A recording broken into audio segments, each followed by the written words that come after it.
The day started off like any other, packed with work responsibilities demanding my focus. My morning routine was the usual, sorting through reports, fielding phone calls, and gearing up for an important deal on the horizon. Lately, though, my workload had ramped up significantly, almost like someone was intentionally pushing me to my limits. It grated on me, but I wasn't the kind of man to complain.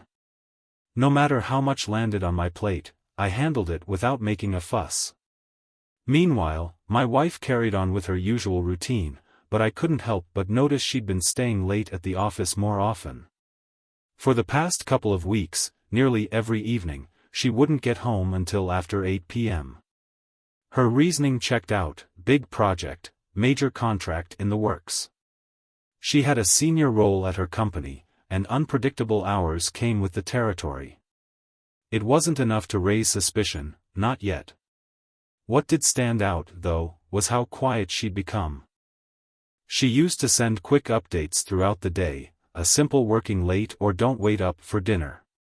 Lately, even those had become rare. That night, as I wrapped up a financial report, my phone rang.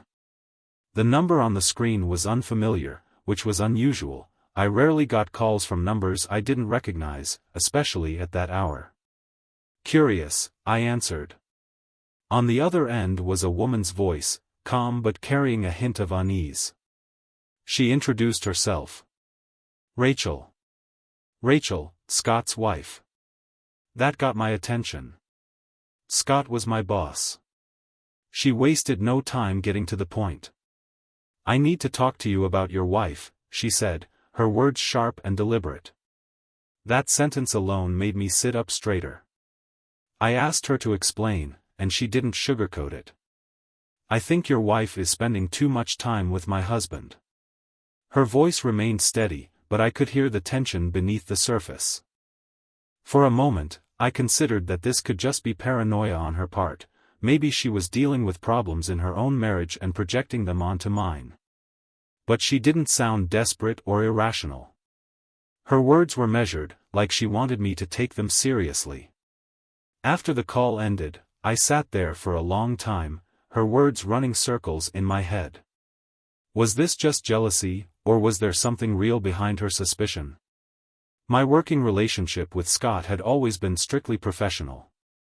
He was good at his job, but there was an arrogance about him that I'd never liked.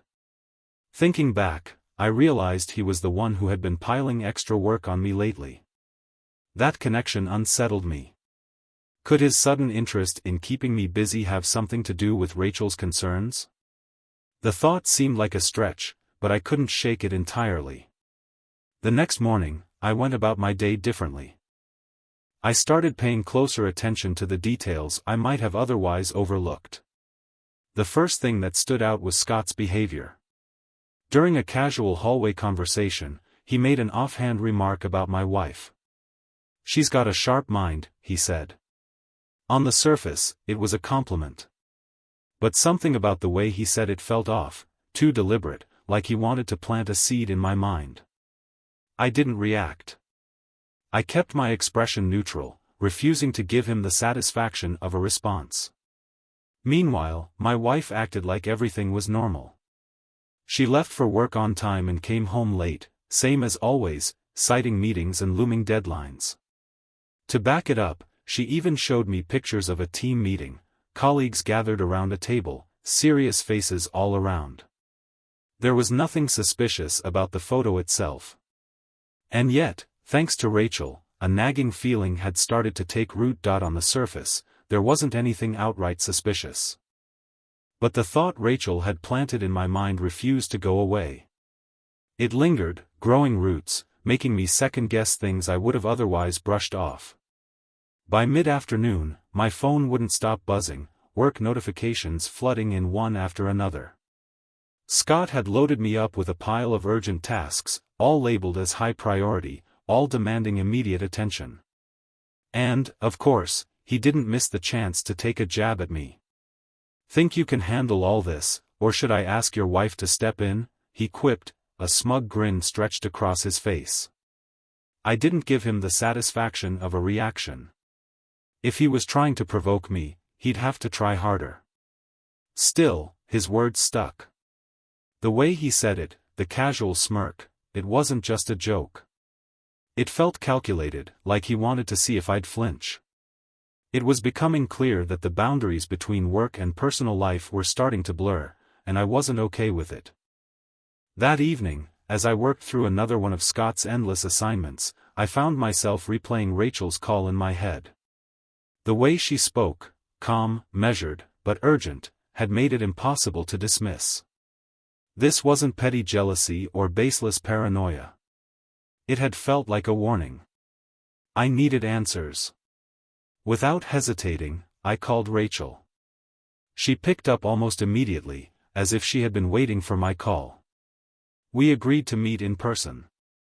She suggested a quiet cafe, a place where we wouldn't draw any attention. I didn't need convincing. This was my only lead, and I wasn't about to let it slip away.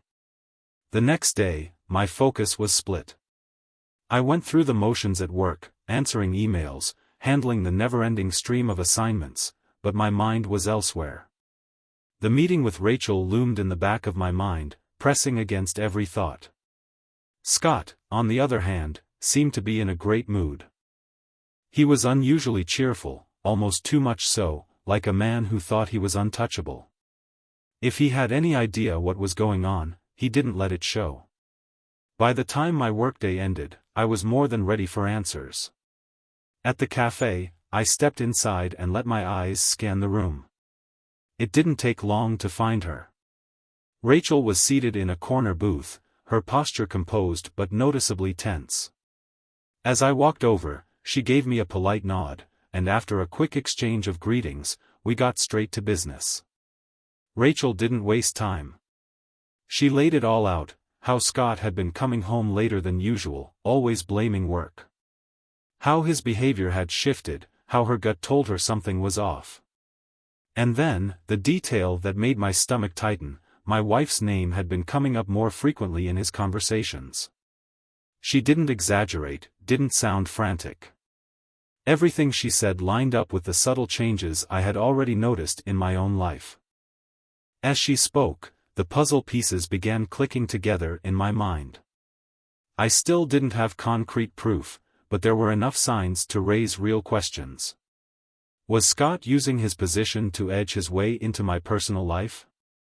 Was my wife oblivious to his intentions, or was there more to her late nights than she was letting on? The thoughts spiraled in my head, looping back on themselves as Rachel finished talking. For now, we agreed to keep this between us. Neither of us wanted to jump to conclusions or make a move without something solid. Before we left, Rachel thanked me for listening. I told her I'd dig deeper. Walking out of that cafe, I felt torn. Part of me was ready to get to the bottom of this, but another part hesitated, uncertain of what I'd find. This wasn't just about suspicion anymore. It was about making sure I didn't let something unravel the life I had built. That night, back home, everything looked normal. My wife was as composed as ever, scrolling through her phone, chatting about her day like nothing had changed. And yet, every word she said carried extra weight. Every glance felt like it could mean something more. I didn't confront her. There was no hard proof, nothing concrete to challenge her with. Instead, I waited. Rushing in without certainty wouldn't do me any favors. Lying in bed that night, I stared at the ceiling, thoughts circling like vultures. The increased workload, Scott's comments, my wife's late nights, Rachel's warning, it was all connected somehow. What had started as a casual observation was turning into something personal. And whether I was ready for it or not, I had a feeling things were just getting started. It wasn't much, but it was a start. Rachel and I had agreed to meet early in the morning. She had picked a quiet cafe, tucked away in a part of town neither of us frequented, a deliberate choice for privacy. I got there ahead of schedule, ordered a coffee, and settled in by the window, watching people pass by as they went about their routines. Meanwhile, my own thoughts were anything but routine. The events of the past few days looped in my mind, each detail taking on new weight. What was I even doing? I wasn't the kind of guy to get involved in personal drama, let alone conspiracy-level scheming. Yet, here I was, sitting in a cafe, about to discuss surveillance plans with my boss's wife. The whole thing felt surreal. Rachel arrived right on time, no surprise there. She carried herself with an air of confidence, her stride purposeful, her posture firm. She had the sharp, assessing look of someone who had thought through every angle before stepping into the room. We skipped small talk. No need for pleasantries. "You've noticed your wife staying late with Scott, haven't you?" she asked bluntly. I nodded. She didn't wait for me to elaborate. "But from what I can tell, you don't have proof yet." There was an edge to her voice, a hint of impatience, like she had expected me to be further along in piecing this together. But I wasn't the kind of man to jump to conclusions. I needed facts, not theories. And I told her as much. That didn't slow her down. Without hesitation, she proposed something I hadn't even considered, installing a GPS tracker on Scott's car. "If we know where he's going, we might figure out what's really going on," she said, her tone firm. At first, my instinct was to reject the idea outright. This was a step into territory I wasn't sure I wanted to enter. Spying? Tracking his movements? It felt like crossing a line. But as I sat there, turning it over in my mind, I couldn't come up with a better alternative. Rachel made it clear that she wasn't backing down. If I wasn't willing to do it, she'd do it herself. I wasn't about to let her make that call alone. So, reluctantly, I agreed. We planned to meet later that evening, once Scott was preoccupied with another late meeting, and attached the tracker to his car. The rest of the day dragged. My focus was shot. Work felt like background noise, my thoughts locked onto what we were about to do. By the time evening rolled around, my nerves were split between unease and determination. This was happening. We met near Scott's office, parking a good distance away to avoid suspicion. The lot was mostly empty, just a handful of cars scattered under the dim glow of streetlights. Rachel was more prepared than I expected.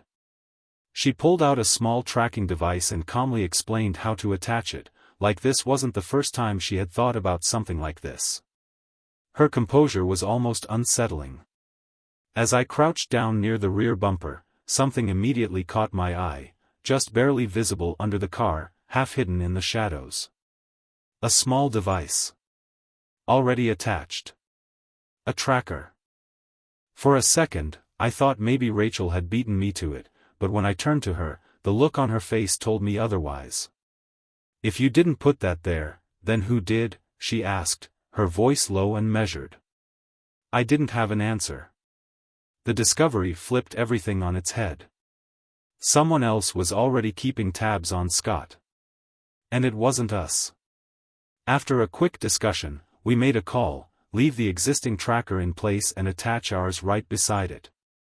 This way, we'd still get the data we needed without tipping off whoever had gotten there first.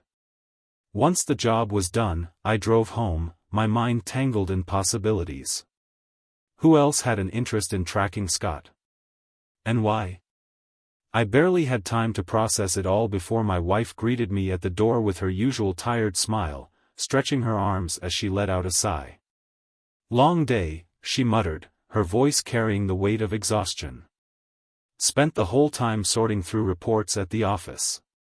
I didn't respond right away. Instead, I just watched her.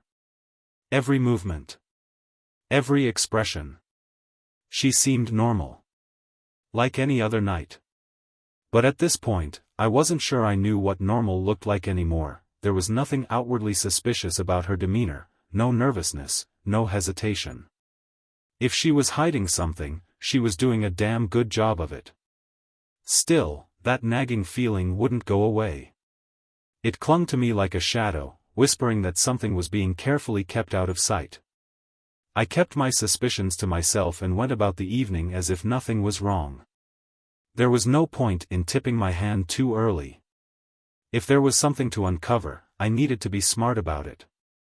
The next day, I made a decision. I was going to follow her. Her routine was predictable. She usually left the office around 7 p.m. So, after work, I parked a short distance from her building and waited. Right on cue, she walked out, a folder in one hand, her phone pressed to her ear. Everything about her looked normal, routine, even. But instead of heading to her own car, she made her way toward a black SUV parked nearby. Behind the wheel sat Scott. My jaw tightened, but I forced myself to stay calm. I started my car and followed at a safe distance. They drove downtown to a high-end restaurant, the kind where business deals were discussed over expensive wine and steak. I parked across the street, watching as they stepped inside. For the next 40 minutes, I sat in my car, keeping a close eye on the entrance while making sure I stayed unnoticed. Eventually, they emerged, but they weren't alone. 2 other colleagues walked out with them. On the surface, it looked like a simple work dinner. Nothing out of the ordinary. And yet, something about my wife's body language felt off. She stuck close to Scott, almost as if she was trying to stay hidden behind him. It wasn't obvious, not enough for someone else to notice. But to me, it stood out. Later that evening, when she got home, I kept my tone casual. I wasn't about to accuse her outright. "How was the meeting?" I asked. She didn't hesitate. Said it was a routine discussion about the project she'd been working on. To back up her story, she showed me texts from her colleagues and even a few pictures from dinner, just another evening of business, nothing more. Everything checked out. But my gut wasn't convinced. Meanwhile, Rachel had no intention of sitting back and waiting. She decided to take a more direct approach, an unannounced visit to Scott's office, hoping to catch them alone. I agreed to back her up, though I wasn't sure how effective it would be. If Scott and my wife were really up to something, would they be careless enough to get caught that easily? The day of her surprise visit, she walked into the office without warning. But instead of uncovering a private meeting or a hushed conversation, she found something else entirely, an office buzzing with activity, employees moving about, eyes everywhere. Scott and my wife had clearly been expecting scrutiny. They had made sure there was nothing to see. It was a setback. For the first time, I felt like we were being outmaneuvered. Every step we took, every move we made, they seemed to anticipate. It was as if someone was always a step ahead, steering the situation in their favor. It was frustrating. But I wasn't about to give up. The past 2 days had been nothing but tension and dead ends. The deeper we dug, the more elusive the truth became. By the 4th day, I started feeling like we had hit a wall. Every attempt to catch them in something led nowhere. No mistakes. No slip-ups. Nothing solid to hold on to. It wasn't just frustrating, it was infuriating. It was as if they were playing a game where they held all the cards, and we were just chasing ghosts. I wasn't used to losing. And watching this slip further out of my grasp was damn near unbearable. That frustration followed me into work the next morning. I walked in with my head down, running through every failed attempt in my mind. And then, there he was, Scott. Waiting for me. His usual smirk in place, like he had already won. "Hope you're not overworking yourself," he said smoothly. "Your wife seems to be doing enough for both of you." The words were casual. But the meaning was anything but. "Hope you're not overworking yourself," Scott said smoothly, that smug smirk never leaving his face. "Your wife seems to be doing enough for both of you." His tone was light, almost playful, but the meaning behind it wasn't. I held my expression steady, refusing to give him the reaction he wanted. On the surface, I looked unfazed, but inside, I felt the anger creeping in, slow and steady, like a fire waiting for fuel. I wanted to call him out right then and there, but without solid proof, what good would it do? That's what he was banking on. He knew I couldn't challenge him, so he was using it as a weapon. Fine. Two could play that game. Instead of rising to the bait, I changed tactics. If he wanted to make my life difficult, I'd return the favor. I started subtly throwing wrenches into his workflow, delaying reports, holding back key details, and, most importantly, slowing down a critical contract he and my wife had been working on. Nothing blatant, nothing that could be pinned on me. Just enough to cause problems. By midday, the results were obvious. Scott stormed over to my desk, irritation clear in his eyes. "What's going on? Why are these reports late?" I met his gaze, calm and unbothered. "Too much on my plate. Maybe you should ask someone else to help." His jaw tensed. For a moment, I thought he'd push back, but he didn't. Instead, he exhaled sharply, turned on his heel, and walked away. The frustration in his stride was obvious. It wasn't much, but it felt like a small victory. Later that day, I met with Rachel. She was already on edge, her frustration spilling over before I could even sit down. "Have you seen how they act at work? Like the whole damn world revolves around them," she fumed. I told her about my little act of sabotage.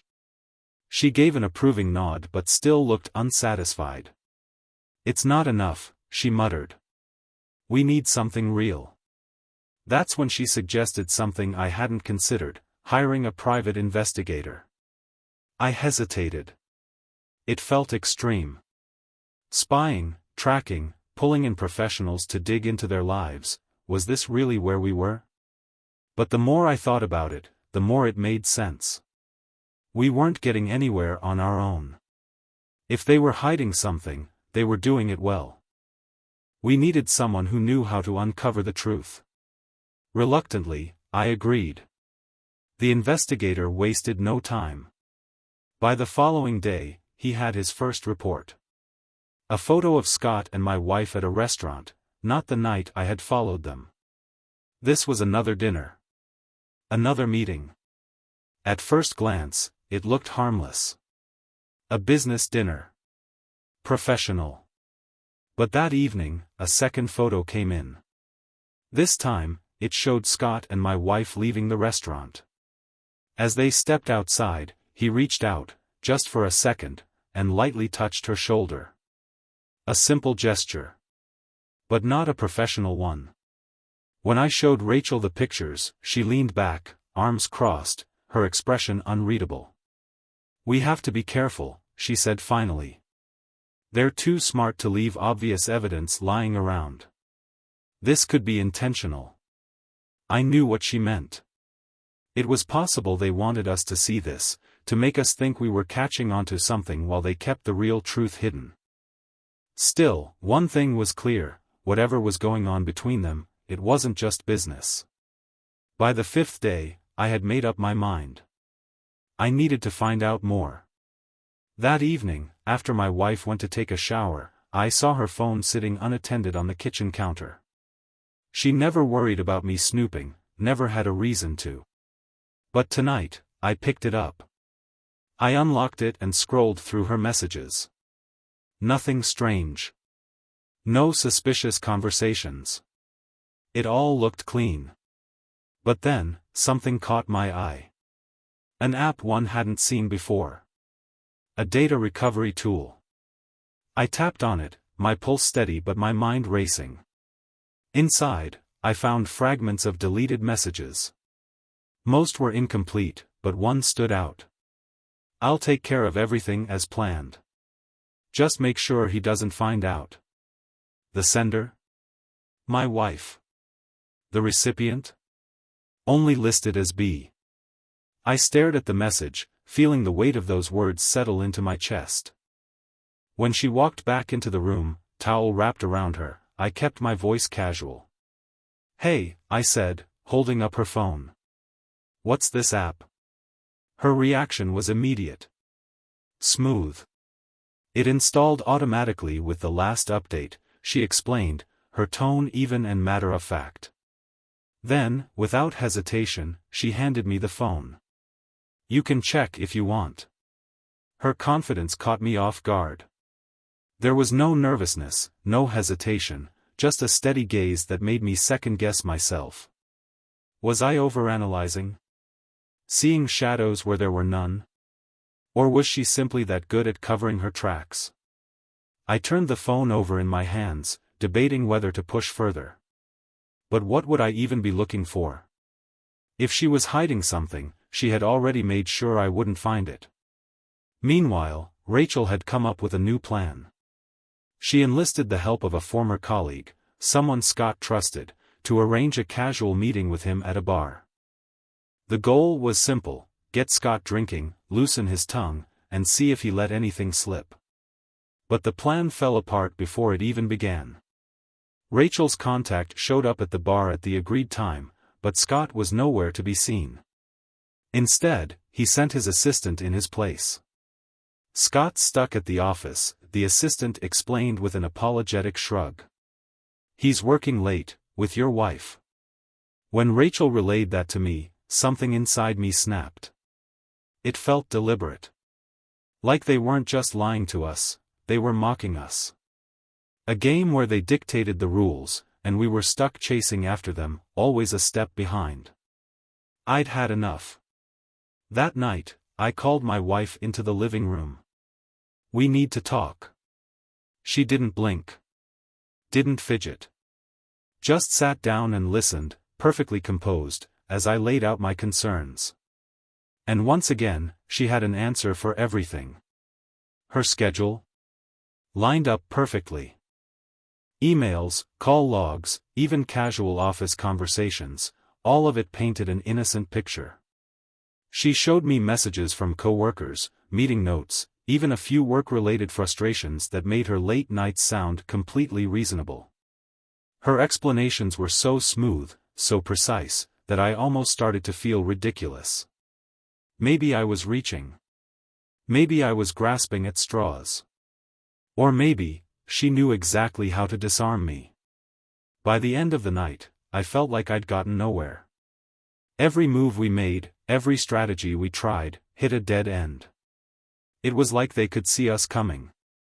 Every step we took, they had already planned for. Every suspicion we followed, they had a perfectly laid out alibi waiting. Rachel and I weren't just up against two people.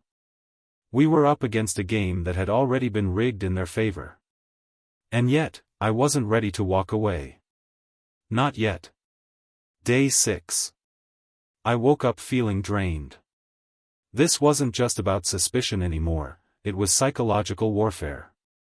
A constant back and forth where I felt like nothing I did mattered. Scott and my wife weren't just playing defense, they were staying ahead of us, dictating the pace, keeping us right where they wanted. It was infuriating. But more than that, it was a challenge. And I wasn't about to lose. Early that morning, Rachel called. She had a breakthrough. The detective we hired had intercepted a phone call. Scott had spoken to my wife, his voice clear and confident. "Everything is going according to plan. Tonight, we'll finalize it, and then we can move forward." The words were vague, but they carried weight. A sense of finality. Rachel and I didn't need to discuss it. We knew this was our best shot at catching them. We agreed to meet outside Scott's office later that evening.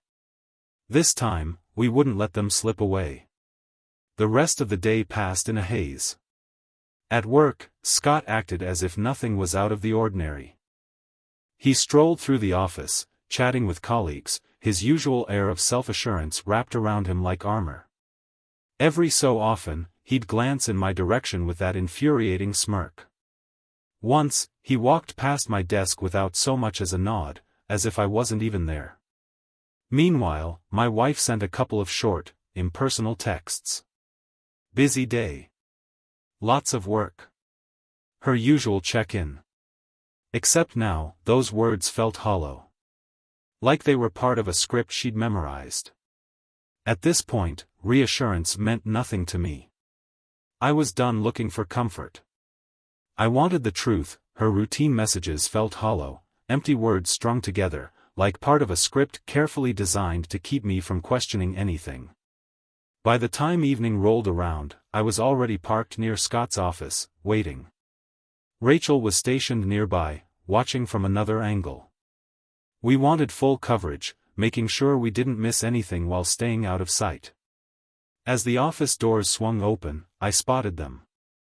Scott and my wife. They walked side by side, no urgency, no attempt to be discreet. Their conversation looked casual, their demeanor effortless, too effortless. It was maddening. If they were hiding something, they had mastered the art of making it look like they weren't. Every step, every glance, every word exchanged was deliberate. They carried themselves as if they had nothing to conceal, nothing to be wary of. That level of composure only made me more suspicious. They climbed into Scott's car, and we followed at a safe distance. The drive led us straight to the heart of the city. When Scott pulled into the underground parking lot of a high-end hotel, Rachel and I exchanged a quick glance but didn't speak. There was no need for words. We both knew exactly what this meant. Rachel fidgeted in her seat, her fingers tapping against her knee. "If we lose them now, we might never get another chance," I muttered, more to myself than to her. Scott and my wife entered through a side entrance, deliberately avoiding the main lobby. They knew exactly what they were doing. Rachel and I stayed put, debating our next move. A few moments later, my phone buzzed. A message from the detective. Scott had reserved a private conference room under his name. That changed everything. This wasn't a casual meeting. This wasn't dinner, drinks, or a meaningless rendezvous. They were finalizing something. And they needed absolute privacy to do it. Rachel and I sat in tense silence, watching the entrance like hunters tracking prey. Each passing minute felt like an eternity. My thoughts raced, trying to piece it all together. What exactly were they planning? What was so important that it had to be handled in secrecy? And why had they taken such careful steps to make sure no one found out? The answers remained just out of reach, but one thing was certain: I wasn't going to let this moment slip through my fingers. Day 7. The next morning brought something I wasn't prepared for. Proof. The detective had dug deeper, uncovering documents that finally laid everything bare. Divorce papers. Scott's name. My wife's name. Side by side. The realization hit me like a punch to the gut. This wasn't just paranoia or suspicion anymore. This was reality. They weren't just sneaking around behind our backs. They were planning to leave us. Together.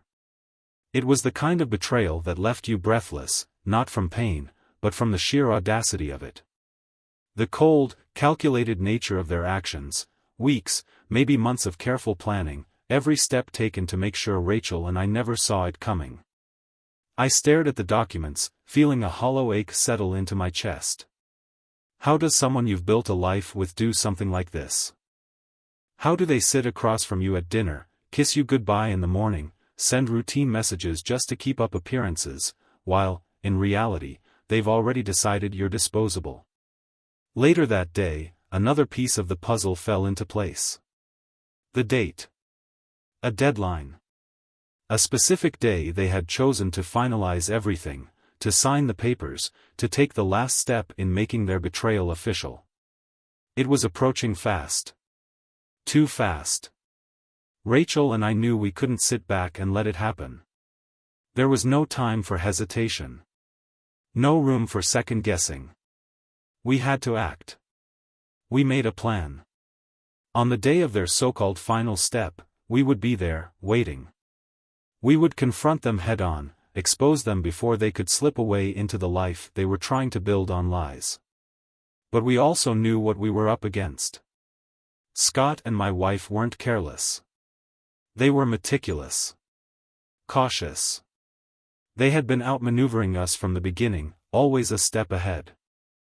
Now, we had to make sure we were the ones anticipating them. Despite the pressure, despite the weight of everything crashing down around me, I felt something unexpected. A renewed sense of determination. For the first time in days, I wasn't just reacting. I was preparing to strike. And this time, I wouldn't miss. The past week had tested me in ways I never expected. It had pushed me to my breaking point, stripping away every illusion I once had. But instead of leaving me broken, it had done something else. It had sharpened me. This wasn't just about discovering the truth anymore. It was about taking back control. Scott and my wife had meticulously plotted their betrayal, moving the pieces into place while making sure I stayed blind to their game. But they had underestimated me. They had assumed I would sit quietly, that I would crumble under the weight of their deception. They were wrong. For the first time in days, I felt clear-headed. The game wasn't over, and I had no intention of letting them walk away victorious. Rachel and I went over every single detail of our plan. There was no room for mistakes. Every step had to be executed with precision. We had one chance to turn this around, and failure wasn't an option. By the end of the 6th day, I sat in my car, going through the evidence once more. Photos, documents, recordings, proof of everything they had tried to hide. A part of me still couldn't believe how far this had gone. How someone I had built a life with could so casually erase me from their future. But this wasn't just about my wife anymore. This was about reclaiming my dignity. My power. My future. Rachel and I had one last shot. And we were ready to take it. The final blow. The truth was ugly, but now, we had every piece of the puzzle. Scott and my wife had crafted their final act, a public humiliation designed to shatter my reputation and leave me humiliated. They planned to present the divorce papers at a high-profile event, stripping me of any control, making sure I had no chance to react. Then, after the party, they would return home and finalize everything in front of me, turning my own downfall into their twisted victory lap. But Rachel and I had no intention of playing their game. We were about to flip the script. Early that morning, I contacted my lawyer and handed over everything we had gathered, every incriminating piece of evidence, every photo, every recording. I had him draft counter-divorce papers that not only protected my interests but ensured I walked away with the upper hand. Scott had been reckless. He had mixed business with his personal affairs, and now, he was going to pay for it. Rachel and I also filed a formal complaint with his company, detailing his unethical behavior in a way that would make it impossible for him to escape unscathed. This wasn't about revenge anymore. It was about making sure they had nowhere to run. By evening, Rachel arrived at my house. There was something different in the air between us, not just anger or determination, but an unspoken understanding. Over the past week, our pain had aligned, our betrayals had intertwined. It was no longer just about exposing them. It was about us reclaiming what they had tried to take away. As we finalized the last details of our plan, we were calm, almost too calm. A kind of quiet confidence that came with knowing we had already won. That ease turned into something else. A closeness we hadn't expected but didn't resist. It felt inevitable. The culmination of everything we had endured together. And when the time finally came, we were ready. We weren't just confronting them. We were setting the stage for a reckoning they would never forget. When they walked through the door, they wouldn't find two broken, defeated spouses. They would see us. United. Unbothered. Unashamed. And completely in control. This wasn't just about catching them in the act. It was about reclaiming everything they had tried to strip from us, our dignity, our self-respect, our control. They needed to feel the full weight of their betrayal. The door creaked open just after 9 p.m. Their voices filled the hallway, casual and carefree. My wife's laughter rang out, effortlessly blending with Scott's deep, confident tone. They sounded like two people celebrating a victory, oblivious to the devastation they had left in their wake. The audacity of it made my blood boil. They had spent weeks plotting behind our backs, weaving their deception with precision, yet here they were, completely at ease, so self-absorbed, so convinced of their untouchable brilliance that they didn't even sense the trap waiting for them. Scott stepped into the bedroom first. And then he froze. His expression shifted in an instant, from amusement to confusion, then to something much more satisfying, panic. His gaze darted between me and Rachel, desperately trying to piece together what he was seeing. My wife stood just behind him, the color draining from her face as realization set in. I didn't move right away. Instead, I let the silence stretch, let them stew in their own unraveling reality. Then, slowly, I stood, wrapping a towel around my waist, locking eyes with Scott. "Did you really think you were smarter than everyone else?" I asked, my voice calm, steady. His throat bobbed as he swallowed hard, saying nothing. "Did you honestly believe you could destroy my life, my family, and my reputation without facing any consequences?" The weight of my words sank in. My wife looked like she wanted to say something, but I cut her off before she had the chance. "Save it. I know everything." And then I laid it all out. Every message. Every call. Every meeting. The photos, the recordings, the divorce papers, the meticulously crafted scheme to humiliate me in front of my peers. Piece by piece, I tore apart the illusion they had built for themselves. Scott's arrogance began to crack. The smirk that had been his signature, a mark of his self-proclaimed superiority, was gone. In its place, a growing sense of fear.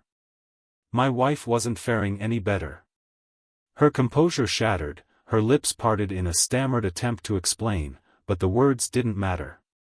They were empty, meaningless, and she knew it. "You thought you had control over everything," I continued, my voice cutting through the heavy silence. "But here's the reality, you're finished. Your career, your reputation, everything you've built. It's over. And I have enough evidence to make sure you never recover." Scott's knees nearly buckled as he dropped into a nearby chair, his head in his hands. He muttered something under his breath, but I didn't care enough to listen. My wife tried again, her voice softer this time. "Please, Alex, you don't understand." I cut her off. "I understand perfectly." Far better than she ever expected. Scott, in a last-ditch effort to regain control, pushed himself up from the chair and squared his shoulders. His voice wavered, but he still tried. "You can't do this." I met his gaze, unmoved. "I already have." Then I pointed to the door. "Get out of my house." There was no negotiation. No bargaining. No last words that could fix what they had done. Rachel stood silently beside me, her presence solid, unshaken.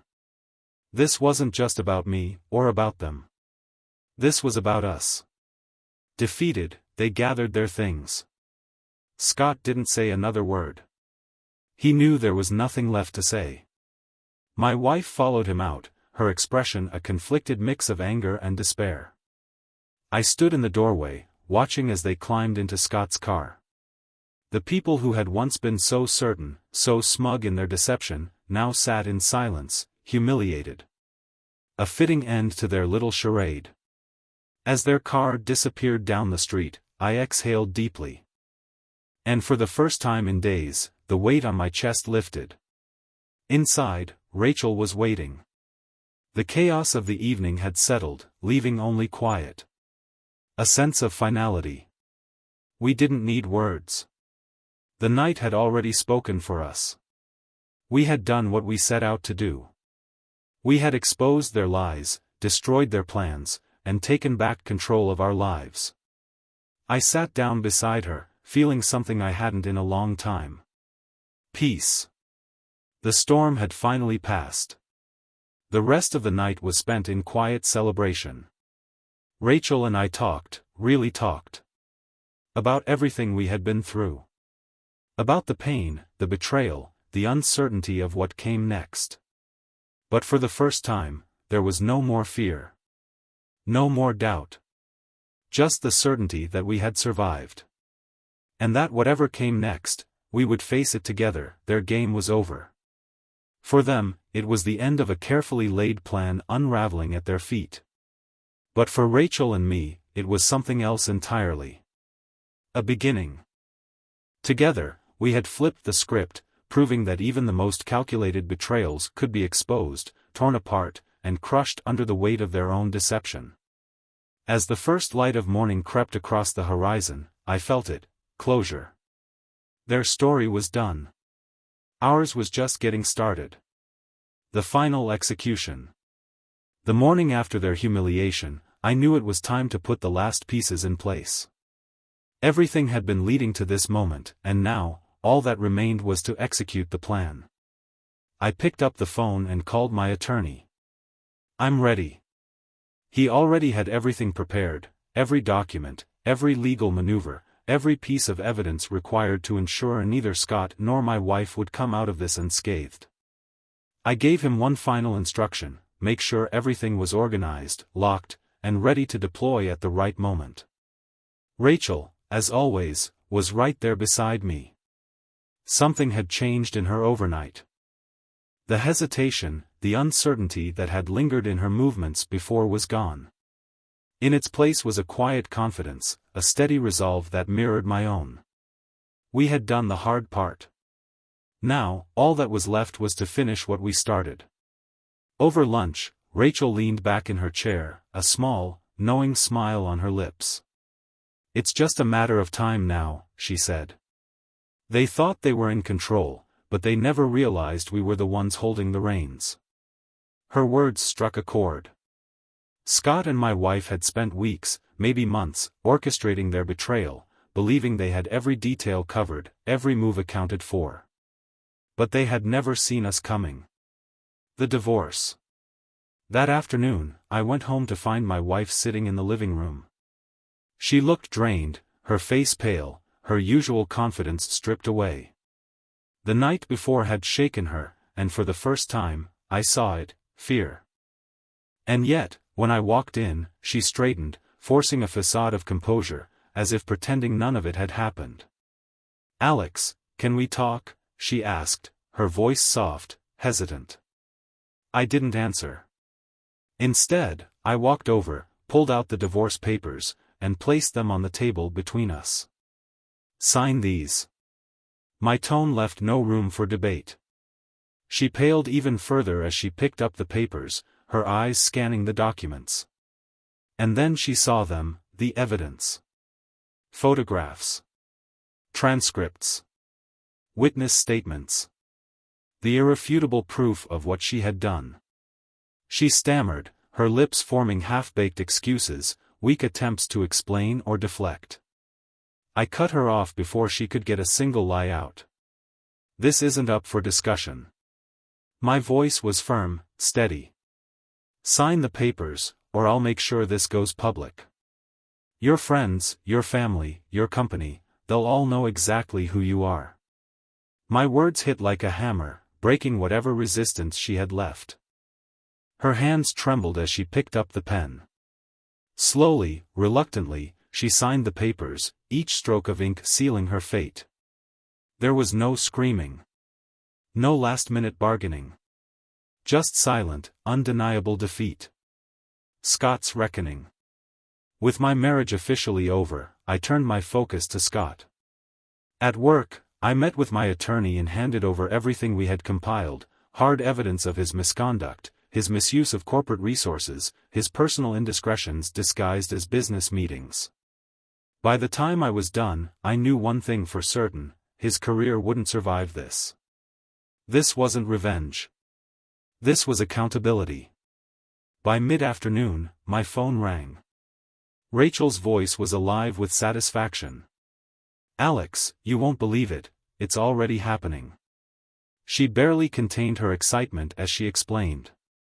Scott had been summoned to a closed-door meeting with the board of directors. They had begun grilling him about his conduct, presenting him with the very evidence we had handed over. At first, he had tried to play it off, laughing, dismissing their concerns. But the evidence was too damning, too overwhelming. For the first time, he was cornered. And there was no way out. Rachel recounted every detail, savoring the moment. Scott had started off confident, brushing off concerns with his usual arrogance. But as the questions piled up, his composure began to crack. His denials became weaker, his attempts to spin the situation more desperate. They weren't buying any of it, Rachel said, her voice laced with satisfaction. By the time the meeting ended, he knew he was cornered. Later that evening, my attorney confirmed it, everything was in motion. The evidence had been sent directly to the company's leadership and legal team, ensuring the fallout would be swift and severe. By morning, the news would spread like wildfire. Scott would have no choice but to resign. If he didn't, the scandal would do more than just damage his reputation, it would annihilate any chance of him ever rebuilding his career. This was a calculated strike. And it landed exactly as planned. The collapse. When I arrived home, my wife was already waiting. She sat at the dining table, tears streaking down her face. For the first time, she looked broken. Not composed. Not confident. Just defeated. "Please, Alex," she sobbed. "Stop this. We can still fix things." Her voice was raw, desperate. But I felt nothing. That chance had passed long ago. "You should have thought about that before," I said, my tone cold, devoid of sympathy. She flinched as if the words physically struck her. Of all the things I had uncovered, this, my complete indifference, seemed to hurt her the most. She lashed out. Accused me of destroying our family. But her anger didn't move me. I simply stood there, watching as she unraveled under the weight of her own choices. "There is no family anymore," I told her. "You made sure of that." The avalanche. The next morning, the final blow landed. Scott's company officially launched an internal inquiry into his conduct, citing the damning evidence we had provided. Within hours, the story went public. News outlets picked it up immediately, plastering headlines about corporate misconduct and scandal all over the internet. Scott was left with two choices: resign or be publicly disgraced. By midday, he submitted his resignation. But it was too late. His name was already tainted, his career doors slammed shut. The man who once thrived on power and control was now jobless, disgraced, and utterly alone. My wife didn't fare much better. Word of her involvement spread through her workplace, and the fallout was swift. Colleagues she had once called friends distanced themselves, refusing to be associated with the mess she had created. She had always carried herself with authority, but now, she was a pariah. Her career, much like Scott's, was finished. She searched for support, for allies, but found none. Meanwhile, Rachel wasted no time filing for divorce. Scott wouldn't see a dime of her assets. Whatever plans he had for a fresh start were now nothing more than ashes. His life was unraveling faster than he could process. By the end of the day, it was over. A new beginning. That evening, Rachel and I sat in my living room, glasses of wine in hand. The news played softly in the background, detailing the wreckage we had left behind. For the first time in a long time, I felt something that had been absent for far too long: peace. I raised my glass. To a new beginning. Rachel's eyes met mine, a knowing smile playing on her lips. To us. The toast was simple, but it carried the weight of everything we had endured. This wasn't just the end of their story. It was the start of ours. The final step. Weeks passed, and the dust settled. Scott and my almost ex-wife had lost everything. Their careers were gone, their reputations reduced to whispers and side-eyed glances. The office still buzzed with gossip about their so-called fairy tale romance, a love affair that had imploded before it could even begin. For me, this was more than just personal satisfaction. This was victory. But there was still one last thing to do. The official end of my marriage. The day of the court hearing arrived, and with it, a cold and steady rain. Fitting. The weather matched the moment, somber, final. I dressed for the occasion, slipping into a sharp black suit. I treated it like any other critical business meeting. Because that's exactly what it was. The last transaction. The closing of a contract that should have never been signed in the first place. And after today, I would be free. My soon-to-be ex-wife arrived looking drained, her face hollow, stripped of the confidence she once carried so effortlessly. That sharp arrogance, the one that had always irritated me, was gone. In its place was something raw, something unspoken. Fear. Fear of losing everything. She sat across from me in silence, gripping her paperwork as if it were the last thing holding her together. Her fingers fidgeted restlessly along the edges of the documents, her gaze fixed anywhere but on me. I studied her, but not with anger.